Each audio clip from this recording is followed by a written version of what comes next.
ओम नमो भगवते वासुदेवाय। ओम नमो भगवते वासुदेवाय। ओम नमो भगवते वासुदेवाय। ओम नमो भगवते वासुदेवाय। ओम नमो भगवते वासुदेवाय। श्री सद्गुरुनाथ महाराज की जय। अवधूत चिंतन श्री गुरुदेव दत्त। परम पूज्य श्री सद्गुरु सत्यज्ञानेश्वर महाराज की जय।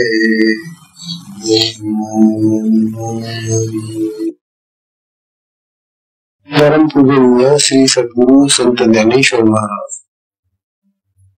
साधकांचे मायबाप, बालयोगी आणि भगवान विष्णूचे अवतार असलेले ज्ञानोबा, यांचा श्री गोपानुभव तथा अनुभवानुभव नावाचा ग्रंथ म्हणतात. या ग्रंथाचं आपण पहिलं करण्याचा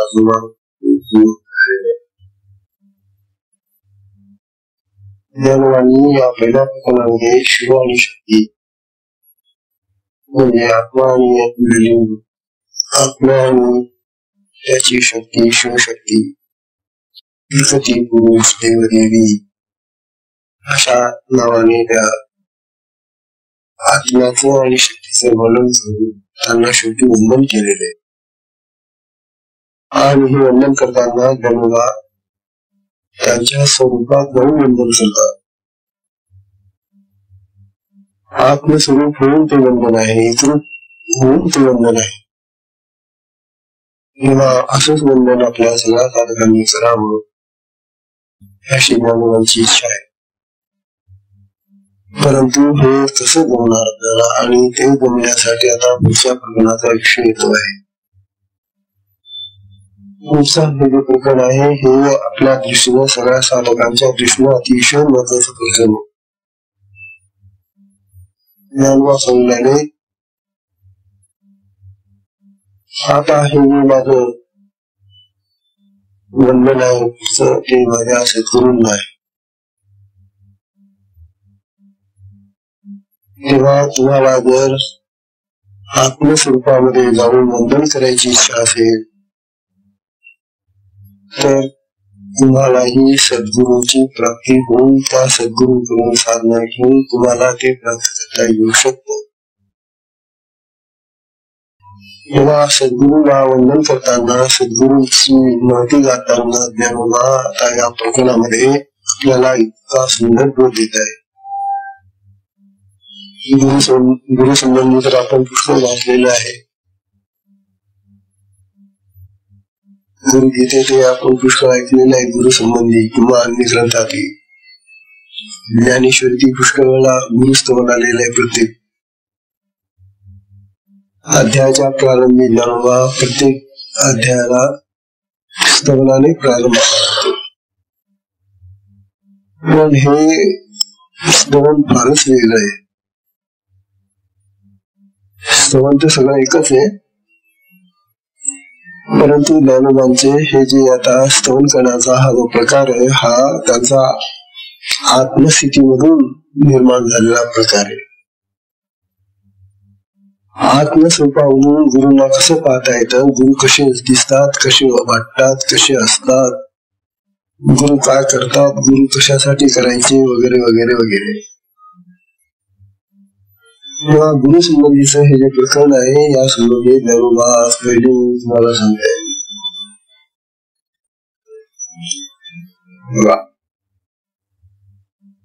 समस्या का गुरु संबंधी पुष्कळ ऐकलेले.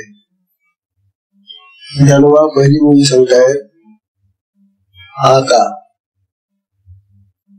हे साधकांनो सावध व्हा. आता उपाय वन वसंतु आता उपाय वन वसंतु, जो आज्ञेचा आहे व तंतू, जो आज्ञेचा आहे व तंतू, अमूर्तची परी मूर्तू, अमूर्तची परी मूर्तू कारुण्याचा, अमूर्तची मूर्तू परी कारुण्याचा. ही जी ओवी आहे, ही ओवी वेळेला आपण वाचली तरी समजणार नाही. गुरुचं स्तवन तुम्हाला दिसेल आता या ठिकाणी की इतर जी आपण स्तवन वाचली ज्ञानवाची ती स्पष्ट असायची. पण या अमृतानुभवामधलं हे जे गुरुस्तवन आहे हे भलतच गुण आहे. प्रारंभी तर ते आपल्याला काहीच कळत नाही, काय म्हणतात हे समजून घ्या.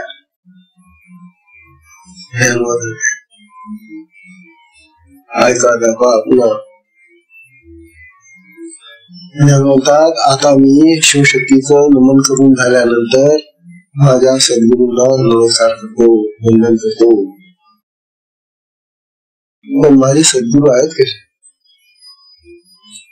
गुरु कसे असतात ते म्हणतात, हे उपाय वन वसंतु आहे, जो आज्ञेचा आहे व तंतू आहे, अमूर्तची परी मूर्ती कारुण्याचा. तेव्हा या ओळीमध्ये ज्ञानोबा आपल्याला सद्गुरूंचे जे वर्णन सांगताय ते वर्णन भलतच वेगळ्या पद्धतीने सांगून गेले. ते म्हणतात, काल आम्ही पाहिलं की ज्ञानोबा आत्मस्थितीमध्ये जाऊन शिवशक्तीला वंदन करत होते. शिवशक्तीला आत्मस्थितीमध्ये जाऊन वंदन करावं सगळ्या साधकांनी म्हणून उपाय दाखवत आहे. आणि तो उपाय म्हणजे सद्गुरु उपाय. पण आता हा जो उपाय आहे तो उपाय कसा आहे ते पहिल्या ओळी सांगताय. उपाय वन वसंतु, हा जो उपाय आहे तो कसा आहे? एखाद्या वनातला, वन म्हणजे जंगल, बाग, बगीचा, एखादी बाग असावी, बगीचा असावा, वन असावं, त्या ठिकाणी खूप झाडे लावलेली असतात. आपण पाहतो की झाडं पुष्कळ आहेत, परंतु या बगीच्यातल्या या झाडांना फुलं आणि फळं केव्हा येतात? वसंत ऋतू आहे. आता वसंत ऋतू सुरू होईल. वसंताच्या आगमनाने वनस्पतींना फुलं आणि फळं येतात, बहरतात, त्या नवीन पालवी येते, टवटवीत होतात. ते ज्ञानोबा आपल्याला सांगताय की हे आमचे गुरु महाराज सद्गुरुराज कसे आहेत? उपाय रूपी. उपाय कोणता? ब्रह्मप्राप्तीचा, आत्मप्राप्तीचा उपाय. उपाय म्हणजे साधना. उपाय म्हणजे साधना. तेव्हा ही जी ब्रह्मप्राप्तीची आत्मप्राप्तीची साधना आहे ही जणू काय एक बाग आहे. आपल्याला थोडस दृष्टांताने काव्यात्मक पद्धतीने बोलताय. म्हणतात की आपली जी साधना आहे आत्मप्राप्तीची, ती आत्मप्राप्तीची ब्रह्मप्राप्तीची जी साधना आहे ती जणू काय एक बाग आहे, बगीचा आहे. आता या आत्मप्राप्तीच्या साधन रूपी बागेला फुलं आणि फळं केव्हा येतात? म्हणजे आपल्या साधनेचं फळ आपल्याला केव्हा प्राप्त होत. हे साधना तर आता करून राहिलो आणि आपण कशासाठी करतोय? आत्मप्राप्तीसाठी, आत्मज्ञानासाठी, आत्मप्राप्तीसाठी करावयाची आपली जी साधना आहे त्या साधनेला फुलं फळं केव्हा लागतात? जशी त्या बगीच्यातल्या झाडांना वसंत ऋतूमध्ये लागतात, त्याप्रमाणे आमच्या साधन रूपी, आत्मसाधन रूपी बगीच्याच्या मध्ये जो लाभ आहे, जे फळ आहे ते आम्हाला वसंत ऋतूमध्ये मिळेल. आणि तो वसंत म्हणजे आमचे सद्गुरू आहे. त्यांना वसंताची उपमा देऊन ज्ञानोबा सांगतायत. आता उपाय वन वसंतू. तेव्हा साधनेमध्ये जर आपल्याला लाभ पाहिजे असेल, फळ पाहिजे असेल, साधनेचं अंतिम फळ आहे आत्मप्राप्ती. ही जर आत्मप्राप्ती आपल्याला पाहिजे असेल तर आपल्याला गुरुकडे जावं लागेल, गुरुला शरण जावं लागेल. कारण गुरु हे त्या आत्मरूपी साधनेच्या बागेतलं वसंत ऋतूचं वातावरण. वसंताखेरीज वसंत ऋतूशिवाय झाडांना फुलं फळं लागत नाही. तेव्हा हे जे ऋतू आहे त्या ऋतूची तर माहिती घ्या. आणि वर्षाचे 12 महिने असतात. 2 महिन्याचा एक ऋतू आहे. 2 महिन्याचा एक ऋतू. असे 12 महिन्याचे 6 ऋतू होतात. आणि हे 6 ऋतू क्रमाक्रमाने येतात जातात, येतात जातात, येतात जातात. आज काय झालेले, आज आपल्या त्या इंग्रजी महिन्यांमुळे, तारखांमुळे आपले ऋतूही गेले, महिनेही गेले.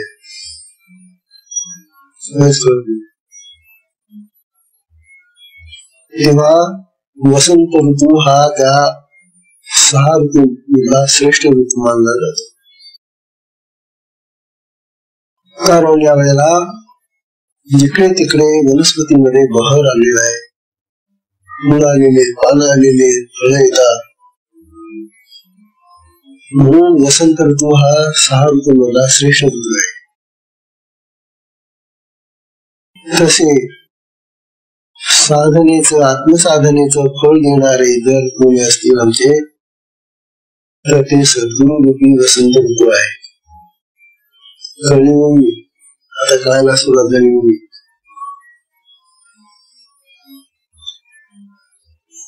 वसंत ऋतू श्रेष्ठ ऋतू बघा. आणि तो कसा आहे हा वसंत ऋतू? आणखी वर्णन करतात. आता उपाय वन वसंतू. जो आत्मेचा आहे व तंतू. बघा, तो आत्मेचा आहे व तंतू आहे. पुन्हा हा शब्दाला आहे व आहे पण असं म्हणजे सौभाग्य लक्षण. ज्या स्त्रीचा पती असतो, जी स्त्री आपल्या घरामध्ये आपल्या पतीचं भोजन वगैरे करते, पतीचं सगळं सेवा भावाने काम करते, अशी जी सौभाग्य ती स्त्री आहे, तिला मंगल म्हणून चिन्ह दिलेलं असतं. तिला गळ्यामध्ये मंगलसूत्र बांधलेलं असतं. हे जे मंगलसूत्र आहे, मंगल म्हणजे पवित्र, सूत्र म्हणजे गाठलेलं, दोरा दोरी काही. हे जे मंगलसूत्र आहे ते पावित्र्याचं प्रतीक आहे. म्हणून आपल्या देशामध्ये स्त्रिया आपल्या पतीचं मांगल्य चिंतण्यासाठी, त्याचं कल्याण होण्यासाठी, त्याला शुभ व्हावं म्हणून हे मंगल चिन्ह धारण. देश आपला त्याचं जाणं, इतर देशाला लोकांना या कल्पना नाही. त्यांना असं वाटलं हे काळी मुली काय घेतात वेळेसाठी. परंतु हे जे मंगलसूत्र आहे, हे मंगलसूत्र हा आहेव तंतू आहे. आहेवे पण आहे. ते आहेव पण म्हणजे सौभाग्य लक्षण. सौभाग्याचं लक्षण असलेलं हे जे मंगलसूत्र आहे, या मंगलसूत्राने ही श्री शक्ती देवता आपल्या शिवाला मांगल्याचं अर्घ्य अर्पण करते, मांगल्य देते. ह्यावर तसे आमचे हे जे सद्गुरू आहेत, हे त्या मांगल्याचं प्रतीक असलेले आज्ञा देऊन साधकांना मंगलता प्राप्त करून देण्याचं चिन्ह आहे. आमचे गुरु महाराज आम्हाला मांगल्य प्रतीक असणार जे सर्वोत्तम फळ आहे जीवनाचं, ते आत्मफळ या वसंत ऋतूमध्ये देऊन त्या फळाचा स्वाद, त्या फळाचा रस, त्या फळाची गोडी, त्या फळाचा आनंद हे आपल्या शिष्याला देऊ इच्छितात. म्हणून त्यानं म्हणतात, जो आज्ञेचा आहे व तंतू, जो आज्ञेचा म्हणजे ज्याच्या कृपेने, आज्ञा म्हणजे कृपा येतात, ज्याच्या कृपेने हा आहे व तंतू म्हणजे सौभाग्य मंगलाचं असं प्रतीक असणार हे जे लक्षण आहे, तंतू आहे, हे आमचे सद्गुरू आहेत. आमच्या सद्गुरूच्या कृपेनं आम्हाला मांगल्य प्राप्त होतं. जीवनामध्ये मांगल्य प्राप्त होण्यासाठी आपल्याला सद्गुरूंकडे जावं लागेल.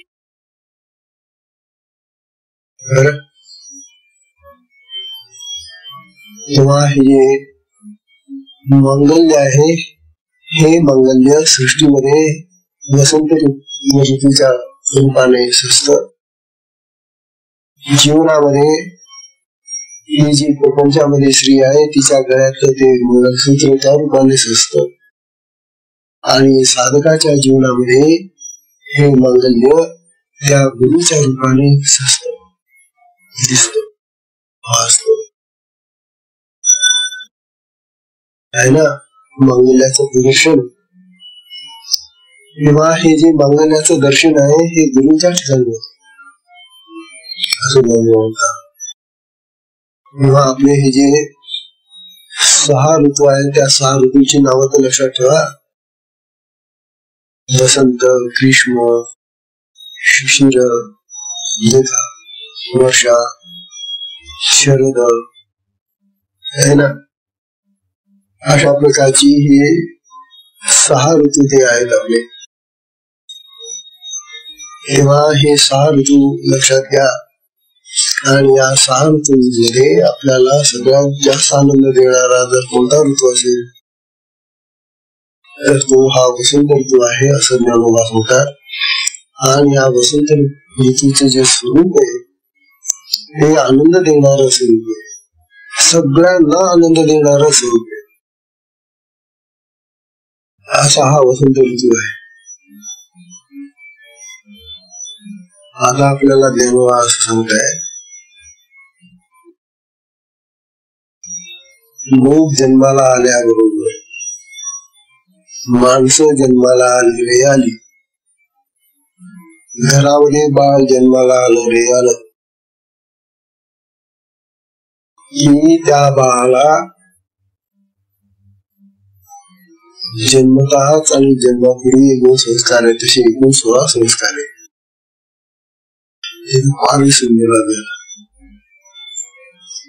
हे संस्कार म्हणजे त्याला आपल्या संस्कृतीचं दर्शन घडवण्यासाठी. आता आपणच आपली संस्कृती विसरत आहे, आपण विसरून गेलो तर मुलाला काय देणार विचार.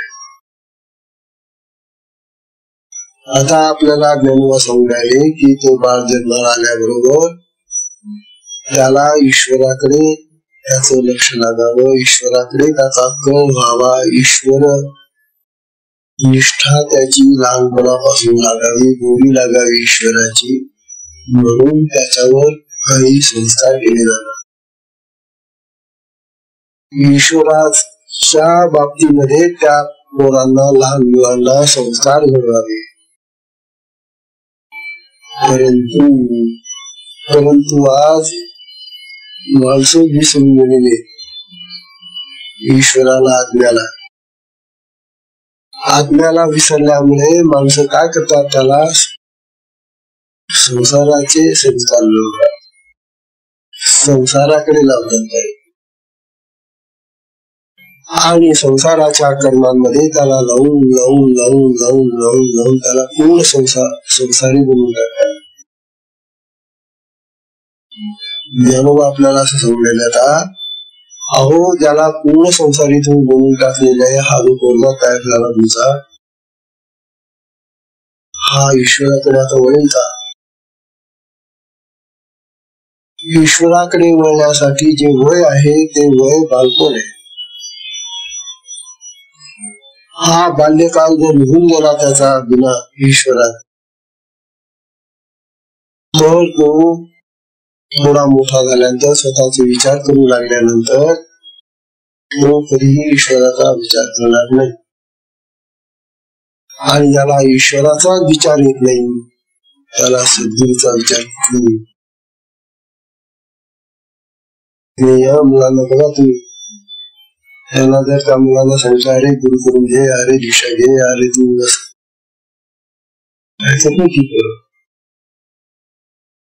तात्पर्य असं की जी माणसं संसारामध्ये अडकून पडतात, संसाराची सेवा करतात, संसारामध्येच लागून जातात, संसाराचीच कर्म करतात, त्यांना ईश्वर आठवत नाही. आणि ज्यांना ईश्वरच आठवला नाही, त्यांना गुरु आठवत नाही. आता ज्ञानोबा आपल्याला असं सांगलेले की गुरु शिवाय तो जो पोरगा आहे त्याला मुक्ती, मोक्ष, भगवत प्राप्ती किंवा आत्मसिद्धी प्राप्त होत नाही.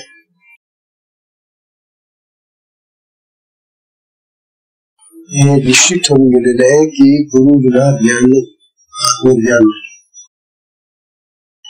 हे जे पुढे आत्मज्ञान आपल्याला प्राप्त करायचे, ते आत्मसिद्धी प्राप्त करायची, त्याची सुरुवात गुरु कडून होते, असं ज्ञानोबा आपल्याला सांगतो. तेव्हा ज्ञानोबा म्हणतात, आता उपाय मन संतू, जो आज्ञेचा आहे व तंतू, अमूर्तची परिमूर्ती. हा जो आमचा सद्गुरू आहे, हे जे आमचे सद्गुरू आहे, हे आहेत तरी सद्गुरू हे देह स्वरूपात राहतात, पण ते देह नसतात. हा विचार साधकांनी पक्का बांधवला पाहिजे. ज्ञानोबा म्हणतात, अमूर्त असतात ते, अमूर्त म्हणजे मूर्ती नाही, म्हणजे निराकार असतात, निर्गुण निराकार असतात, त्याच्यासारखे आपल्यासारखे. आत्मा ब्रह्म परब्रह्म जसा आहे निर्गुण निराकार, त्याप्रमाणे सद्गुरू हे अमूर्त म्हणजे निर्गुण निराकार असतात. मग ते मदत कशी करतील मग शिष्याला, जे अमूर्त आहे, निराकार आहे, निर्गुण आहे, अव्यक्त आहे, असं टाकण्यासारखे, मग ते त्या शिष्याला कसे भेटतील? ते कसे भेटतील मग त्या शिष्याला? त्यामुळे म्हणतात, हे जे सद्गुरू आहेत ना आपले, ते आत्म्यासारखे अखंड अव्यक्त राहत नाही, ते नेहमी अमूर्त राहत नाही. आत्म्यामध्ये आणि सद्गुरू मध्ये हा फरक दाखवतात ज्ञानोबा. आत्मा कसा आहे, अखंड अव्यक्त आहे, निराकार आहे, निर्गुण आहे, दिसतच नाही कधी त्याला. परंतु हे जे सद्गुरू आहेत, हे सद्गुरू त्या निराकार अवस्थेतून ब्रह्मामधून आत्म्यामधून येतात बाहेर. आणि मूर्त रूप धारण करतात. ते देह धारण करतात. काय हौस आहे त्यांना? ज्ञानोबा सांगतात, अमूर्ताची परी मूर्तू कारुण्याचा. कारुण्य आहे त्यांच्यामध्ये, कारुण्य, करुणा, दया. त्यांना दया येते. गुरु हे दयापूर्ण असं स्वरूप आहे. गुरुंना कशाची दया येते? या दीनजनांची, या दुःखी लोकांची, या तळमळणाऱ्या अशा लोकांची दया येते गुरुला. म्हणून ते अमूर्त जरी असले तरी ते मूर्त होतात, साकार होतात, निराकाराचे साकार होतात आणि या भक्तांना त्यांच्या दुःखातून दूर करण्याचा प्रयत्न करतात. आता कोणते दुःख ते दूर करतात ते पण आहे का? ज्ञानोबा सांगणारे ते दुःखाला दूर करण्यासाठी त्यांना कारुण्य, त्यांनी दया येते. त्या आपल्या लोकांची त्यांना दुःख पाहून दया येते. जे त्यांची आठवण काढतात, जे त्यांना बोलवतात, तेव्हा त्या लोकांची दया येऊन ते मूर्त रूप धारण करतात. तेव्हा त्यांनाही ही दया येऊन ते ज्या भक्ताला भेटतात, मूर्त होतात, ते अव्यक्त होते, व्यक्त होतात, प्रगट होतात, ते देहरूप धारण करतात आणि देहरूप धारण करून नंतर मग त्या भक्ताचं जे दुःख असेल ते दुःख दूर करतात. आता दुःख अनेक प्रकारचे. कोणतं दुःख दूर करण्यासाठी गुरुची आवश्यकता आहे? तुमची संसाराची दुःख दूर करण्यासाठी गुरु नाही. तुमची आमची प्रपंचामध्ये येणारी जी सुख आहे ती आमच्या प्रारब्धाच्या प्रारब्धाला गुरु हात लावत नाही. ही शक्ती आपण पाहतो. येणारी प्रारब्धवशात येणारी सुख आणि दुःख ही आमच्या मागच्या कर्माची फळ आहे. त्यामुळे ही दुःख दूर करत नाही. हा एक करतात, ही दुःख सहन करण्यासाठी तुम्हाला शक्ती. हे जे दुःख असेल त्या दुःखामध्ये आपण धैर्याने तोंड द्यावं, खचू नये, म्हणून धीर धरावा, हिंमत धरावी. हे कार्य तुम्ही करतात, पण तुमचं दुःख निवारण नाही करणार. ते तुम्हाला भोगायलाच पाहिजे. जे भोगायचं आहे ते भोगावं लागणार. म्हणून प्रारब्धाचे जेवढे भोग आहे तेवढे भोगावे लागतात. परंतु गुरु आपल्याला असं सामर्थ्य देतात, अशी शक्ती देतात, अशी कृपा करतात की ज्यामुळे ते दुःख आपल्याला हलकं होऊन जात. जसे एखादा मोठा बोजा असला, आपल्या डोक्याला ओझं झालं, मग त्या ओझ्यामधून जर त्यांनी कोणी वाटून घेतलं, थोडस माझ्या डोक्यावर, हे जसं हलकं होऊन जातं, त्याप्रमाणे गुरु त्या भक्ताच्या डोक्यावरचं हे प्रारब्धाचं जे हृदय दुःख आहे ना, ते हलकं करतात. भोगावं तर नाही त्याला.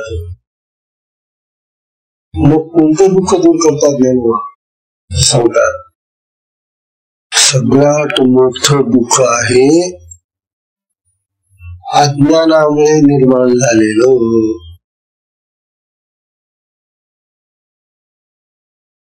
प्रपंचाचं दुःख नाही निवारण. जे अज्ञान आमच्यामध्ये आहे, जी अविद्या भरलेली आहे, त्या अज्ञानाने अविद्येने दुःख फार येतात. हे अज्ञानजनित जे दुःख आहे, हे दुःख इतर दूर करू शकत नाही. तो ईश्वर, तो भगवान, जो आत्मा आहे तो निर्गुण आहे, तो येऊ शकत नाही दूर करायला. शिकवायला इथं म्हणजे ईश्वराला म्हणजे भगवंताला येत आहे. म्हणून गुरुला देह धारण करून यावं लागतं, सांगावं लागतं. म्हणून अज्ञान अविद्या म्हणून जे काय दुःख आहे देणार, त्या दुःखाला दूर करण्याचं कार्य सद्गुरू करतात. बरोबर.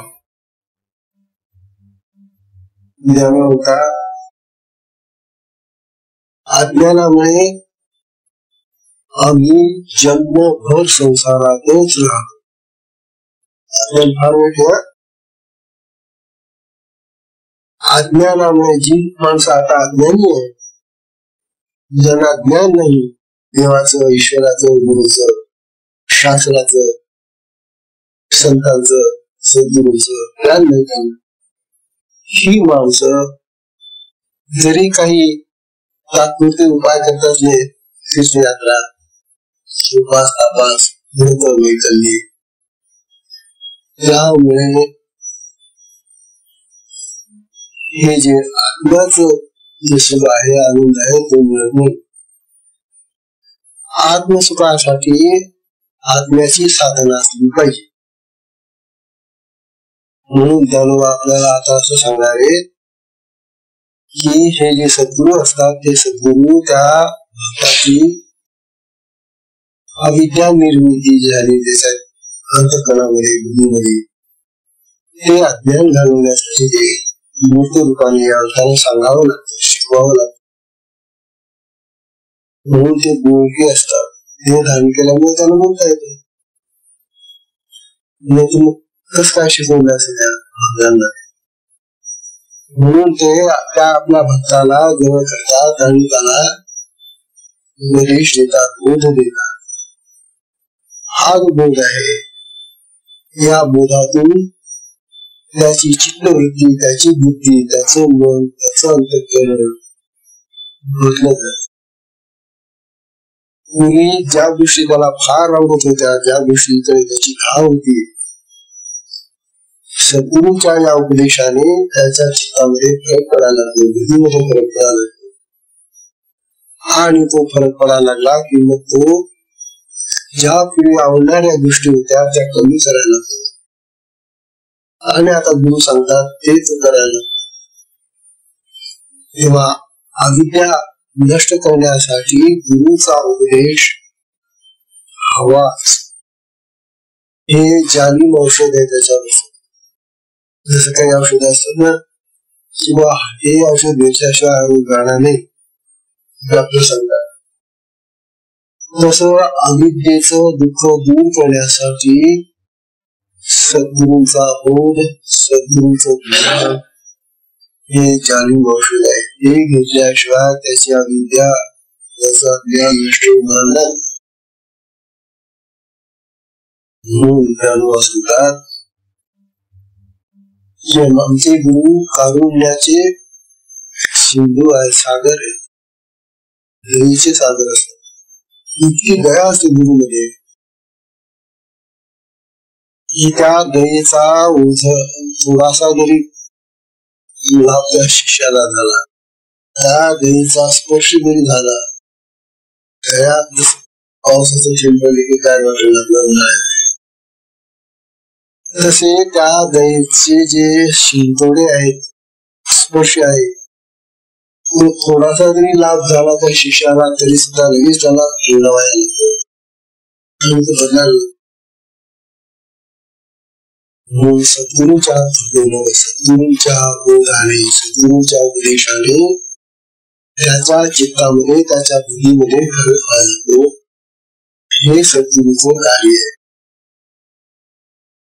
आज या जगामध्ये जर काही चांगले भक्त, चांगले संत, चांगले संन्यासी जर निर्माण व्हायचे असतील तर हे सद्गुरू कार्यच वाढलं पाहिजे.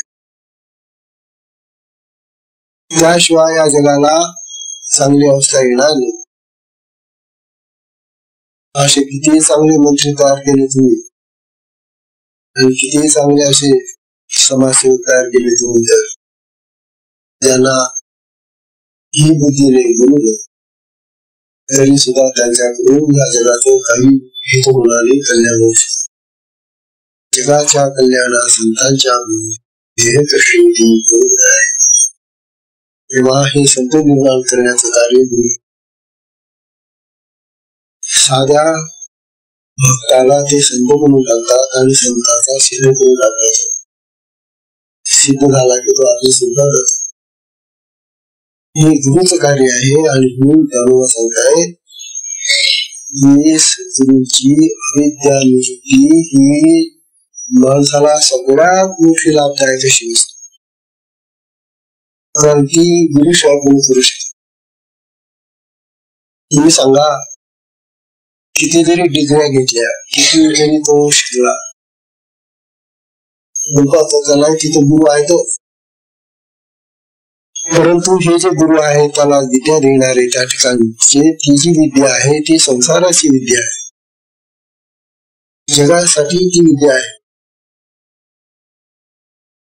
त्या विद्येने कधीही माणसामध्ये सद्गुण, सात्विकता, स्वधर्म, नीती, धर्माचरण या ज्या गोष्टी त्या फार थोडाफार येतील.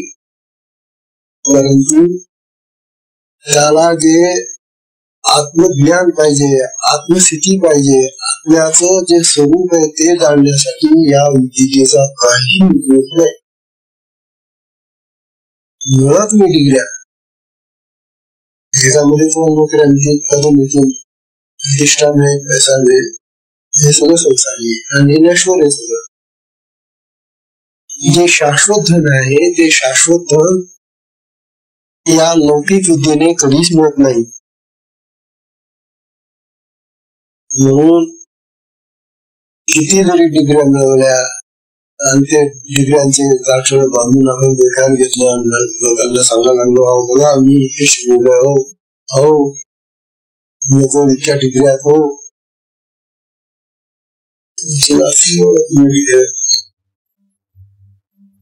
या डिग्र्यांनी परमार्थाचा मार्ग सापडत नाही. परमार्थाच्या मार्गासाठी सद्गुरूचं मार्गदर्शन झालं. सद्गुरू पाहिजे, गुरु नाही. हे असत गुरु जेवढे आहेत ना ते जगाचं ज्ञान देतात, जगाच्या कामाला लावतात. सद्गुरूचे कसे गुरु असतात की जे त्या असत गोष्टीपासून सोडवतात आणि त्याला आत्मकल्याणाच्या मार्गाला लावतात. आत्मकल्याण साधण्यासाठी सद्गुरूची आवश्यकता आहे. आणि ते जे अज्ञान त्याला त्या बाबतीत आहे ते दूर करण्याचं कार्य सद्गुरूच करू शकतात, जमून नाही.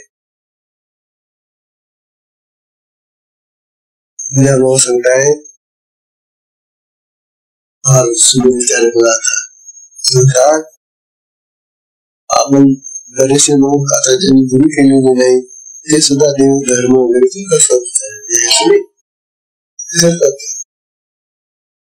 तेव्हा ईश्वराची सेवा म्हणजे ईश्वराचं आराधन करणारे जे लोक आहे ते भक्त होतात.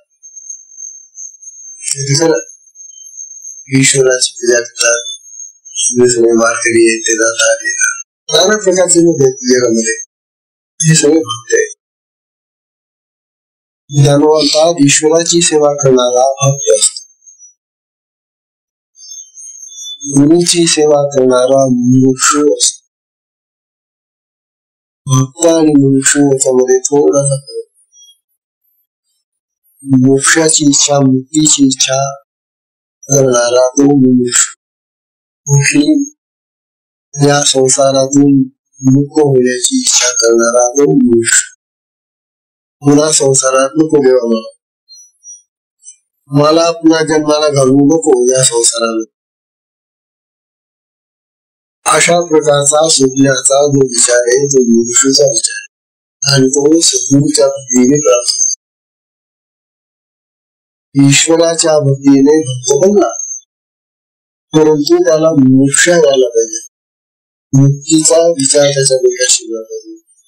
नाही तर तो भक्तीच करत राहील जन्म काही मुक्त मिळत जातो. म्हणून सद्गुरूचा उपदेश त्याही ठिकाणी लागतो.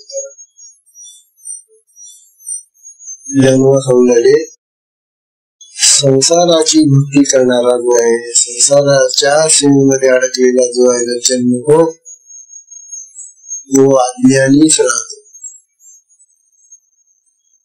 तो अविद्येमध्ये जन्मतो, मरतो. तुला बघा काही दुसरी असे लोक आहेत जगामध्ये की ज्यांना ईश्वराची गरज नाही, सद्गुरूची गरज नाही. त्यांना फार माणसं आहेत ज्यांना देव धर्म वगैरे काय नाही आणि गुरु समज नाही. अशी जी माणसं आहे ती माणसं मग जन्मता संसारामध्येच जन्मतात, मरतात. जन्म आणि मरण हे प्रपंचातच चाललेलं असतं त्यांचं. प्रपंचाशिवाय दुसरा सेवेचा मार्ग त्यांना दिसतच नाही. जणू हा प्रपंचाची सेवा. संसार हा असा काही आहे की तो जो संसार करणारा आहे त्याला संपून जातो. संसार कधी संपत नाही. संसार अखंड चालू आहे. म्हणून जो संसारी बनला तो संसारी त्याचा संसार तो मेल्यानंतरही पुढे चालू राहील. तो संपून जातो. संसार संपत नाही. तस ही जी ब्रह्मविद्या आत्मविद्या आहे तिचं तसं नाही. आत्मविद्या प्राप्त झाल्यानंतर नुसतं सगळं संपलं, संसारही संपलं. आत्मविद्या प्राप्त झाल्यानंतर मग त्याला कुठलंही प्राप्त करायचं काही नाही. त्याच्या सगळ्या इच्छा तृप्त झालेल्या असतात. त्याला सगळं प्राप्त झालेलं असतं. म्हणून आत्मविद्या प्राप्तीसाठी सद्गुरूची आवश्यकता आहे आणि जसे सद्गुरू प्राप्त झाले तरच त्याला त्या जन्मातून सोडवला. मग त्याला जन्ममरणाचं चक्र नाही. त्याला 84 लक्ष्मी जाणं नाही. 84चा फेरा नाही त्याला. हा 84चा फेरा चुकवण्यासाठी सद्गुरूची अति आवश्यकता आहे. नाहीतर हा देह संपल्यानंतर कोणत्या देहात आपण जाऊ पता नाही. किती काळ जाईल त्यामध्ये पता नाही.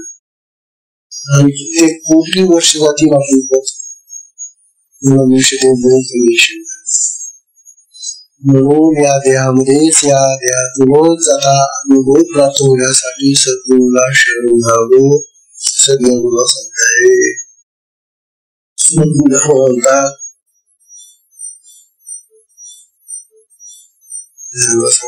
गुरु वाक्या वाचने शास्त्र हाती न ज्ञानाची उभी ज्ञानेश्वरी. गुरु वाक्या वाचून शास्त्र हाती न शिवे. गुरूंचं जे वाक्य आहे तेच खरं शास्त्र आहे. गुरूंचा जो बोध आहे, गुरूंचं जे सांगणं आहे तेच खरं शास्त्र आहे असं जो समजतो त्याला गुरुपासून आपला हा लाभ. आणि ज्याचा गुरुवरही विश्वास राहत नाही, गुरुबद्दलही शंका घेतो, गुरुबद्दलही तर्क करतो, मग अशा माणसाला तर गुरु लाभला नाही ना ईश्वरी लाभला आणि लाभ ते जीवन व्यस्त जातं. जीवन म्हणून गुरुच्या बद्दल शंका तर्क संदेह संशय काही जे प्राप्त झालेले गुरु तत्व ते आणि त्या पद्धतीने वागा सांगणे. हा जो मनुष्य असतो तो गुरुच्या आत्मेत सुटायचे ना. या मनुष्य देहातून सुटण्यासाठी त्याला गुरुच्या आत्मेमध्येच वागावं लागेल. भक्त जो असतो तो ईश्वराच्या देवाच्या आत्मेत वागतो. संसारी दोघांना मानतो. अशा प्रकारचं हे जीवन आहे. आपल्याला सांगणारे तेव्हा देह निर्वाहासाठी संसार आहे ग. हे आहे त्याला खायला प्यायला वगैरे लागतं म्हणून तर संसार करावाच लागेल. पण संसार म्हणजे सर्वस्व नव्हे. संसार हे ध्येय होऊ शकत नाही. आज माणसाने आजच्या जगामध्ये या कलियुगामध्ये आपण पाहतो की संसार हे ध्येय होऊन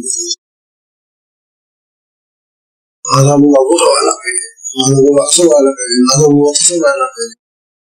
ठीक आहे, असली त्याला काही त्याची जो कबूलतो, परंतु संसार हे ध्येय नसत. संसार हा आपल्या प्रारब्धाने आलेला एक भोग आहे. आपल्याला मनुष्य देह का मिळाला सांगा बघा. हे जे बाकीचे इतर प्राणी पाहतो आपण, जनावर पाहतो, पक्षी पाहतो, इतर पाहतो, ते त्याच जन्मामध्ये का गेले? काय उत्तर आहे आपल्याजवळ? आपण मनुष्य झालो आणि ते प्राणी झाले तर काय आला? तर हेच आहे की आपल्या पुण्यकर्माने, आपल्या काहीतरी पुण्य संचयाने आपल्याला हा जन्म मिळाला. म्हणून काहीतरी सत्कृत्य पुण्यकर्म चांगल्या प्रकारची सेवा केली तर आपल्याला मनुष्य देह मिळतो.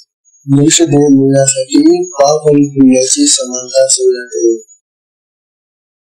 पुण्य तेवढंच पाहिजे ना मग हे पुण्य प्राप्त करण्यासाठी आपल्याला उद्देश लागतो, बोध लागतो, मार्गदर्शन लागतं आणि हे पुण्याचे मार्गदर्शन देईल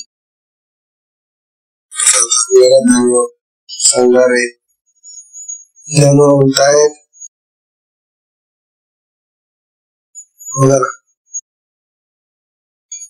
माणसाने काही करू नये, माणसाने काही करू नये, परंतु सद्गुरूंच्या वचनाला विसरू नये.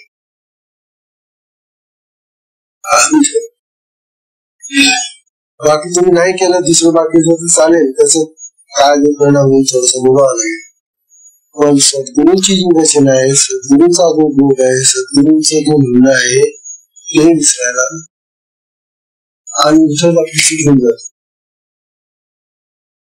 आपण नेमकं ते विसरतो आणि बाकीचं जे जेवढ आहे ते ध्यानात ठेवतो. कसं सुरू त्याच्या बंधनातून आपली मुक्ती कशी होईल. म्हणून सद्गुरू वचन विसरायची नसतात, ती ध्यानात ठेवून मागायचं असतं. आपला सगळा पडून राहील तये ठाई, पडून राहील तये ठाई, करू नये. युगाची संताची आबाई, मी संतांच्या चरणाजवळ तिथं बसून जाऊन करू नये. न मागे न तरी काही, जी आणगा विसुला कर्मरण. हे विसरा, मी तुझ्या शोध होऊन सांगतो, मी माझ्या गुरुच्या चरणाजवळ, संतांच्या चरणाजवळ करून जाईल, काही मागणार मी, काही करणार जे सांगतील तेच मी करेन. अशी तुकाराम महाराजांची अवस्था झालेली. म्हणून तो महाराज सांगतो आणि सदेह स्वर्गाला गेलेला जीवनाला मिळालं. हे अशा आकाशी घटना का घडू शकतात? म्हणून जो मनुष्य स्वैर जगाचे भोग घेतो, संसाराचे भोग घेतो, त्याला पामर म्हणतात. संसाराचा स्वैर भोग घेणारा कुठलं नियंत्रण त्याच्यावर, कोणाचं तो ऐकत नाही, कोणाचं म्हणणं त्याला पडत नाही, तो आपल्या मनाने म्हणून असा जो मनुष्य असतो त्याला पामर म्हणतात. पामर म्हणजे अत्यंत हलकट, नीच. खालचा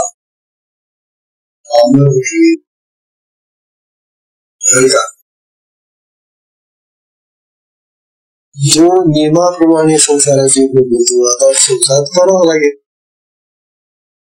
नियम येत संसाराचे नियम झालेले पुराण वगैरे शास्त्र जी आहे ना ती संसाराची नियम सांगणारी शास्त्र आपली. म्हणून विधीने संसाराचा भोग घेणारे जे असतात ना ते विषयी लोक विषयाचा भोग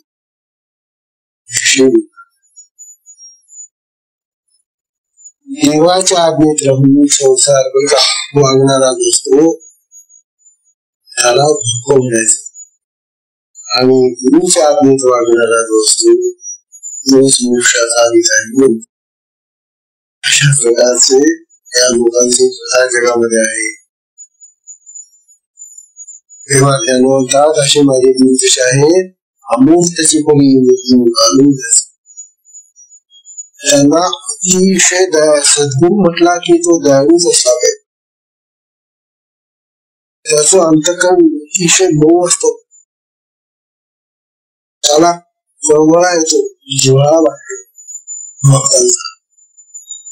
म्हणून ते अमूर्त जरी असले तरी त्यांना अमूर्त व्हावं लागतं. ते जरी देह त्यांना दुसरा तरी ते देहाविरुद्ध येतात आणि देहामध्ये मोठ्याला घेतात तेव्हा आपल्याला दुसऱ्या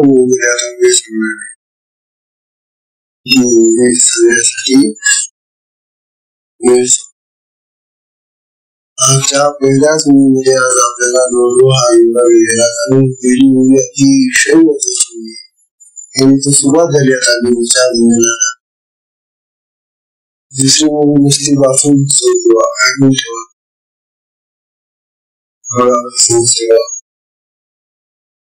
मुलीचा तो बनत चालेला मुलीचं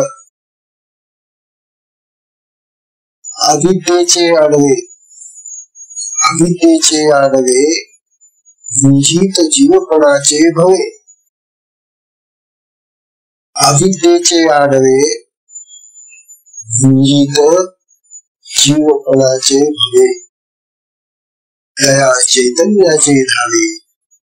दया चैतन्याचे धावे कारुण्य जोगी. दया चैतन्याचे धावे कारुण्य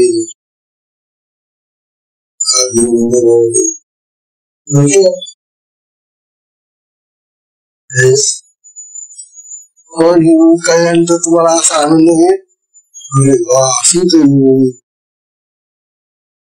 आपण पहिले जाऊ ती सुद्धा काय कधी कशी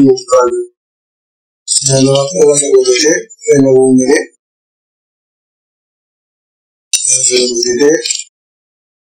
आता उपाय वन समजू जो आज्ञेचा आहे व तंतू अमूर्तची परी मृत्यू काढून घ्यायचा. हा एका मुलीसाठी बरोबर आपला एक तास आणि अजूनही या ओळीवर भूक द्यायला लागेल.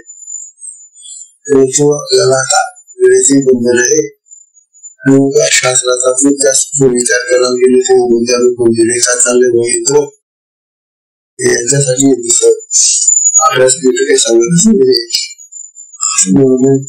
जास्तीत जास्त मुलात जाण्याचा प्रयत्न करत नाही. उद्याला दुसरी मुलगी सुंदर मुलगी आहे ती सुद्धा हरिओम.